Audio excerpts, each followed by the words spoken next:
man. How are you doing today? Good, how about yourself? Good. So our last meeting was around 6 months ago, and we were talking about the active stage of the trans-theoretical model. And I gave you a couple small goals of you and your neighbor Sam having your kids come over and play with each other, and also you guys performing those physical activities, just to get you out moving, just getting a little bit of exercise to bring you towards your goal. Today I brought you in to talk to you about the last stage of the trans-theoretical model. It is the maintenance stage. So the maintenance stage is where a behavior becomes a habit. And I just wanted to bring you in to give you a little bit of insight on it and also give you some solutions to help you just keep going with the rest of your life on this and just kind of excel at it. So a solution I want to give you about perceived competence, we talked about this last time, is just how you feel.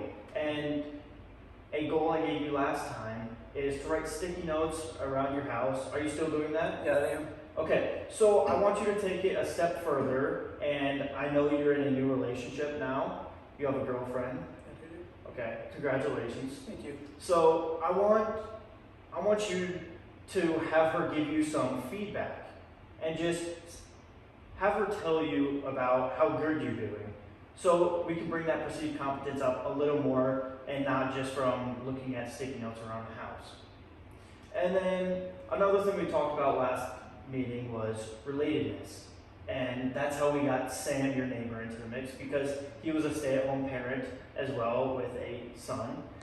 And I want you to go around the neighborhood and talk to others around your area and see if there are any more stay-at-home parents with kids, because maybe you can ask them to come over and you can all get a little more physically active by doing that. And by having more people, it's more people that you can rely on. They can rely on you more, and that will just help boost you into this maintenance stage. Last meeting, we talked about the action stage, and the solution for that was give yourself rewards. So like every 2 weeks, you and your friends would go out and just have a good night on a Friday. So I kind of want to keep that same thing going, but let's work on your problem solving skills. So if you come up with a problem, then you can work around that problem and just kind of keep going with the flow of it. So a problem solving skill that would be really beneficial to you is making a weekly plan and just sticking with that plan.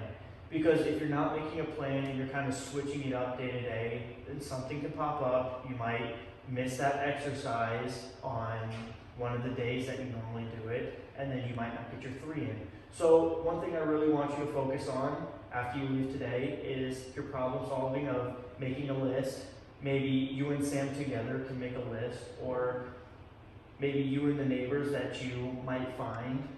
Maybe all you guys can sit down and just create a program for yourselves to kind of work off of so you hit your goals and just keep boosting that. And maybe if in a month, 2 months, 3 months, 3 days is not enough for you guys, you can bump it up to 4. And after a couple more months, bump it up to 5. And then after that, maybe 6 days. And then just leave a day of rest. Does that sound good? Yeah.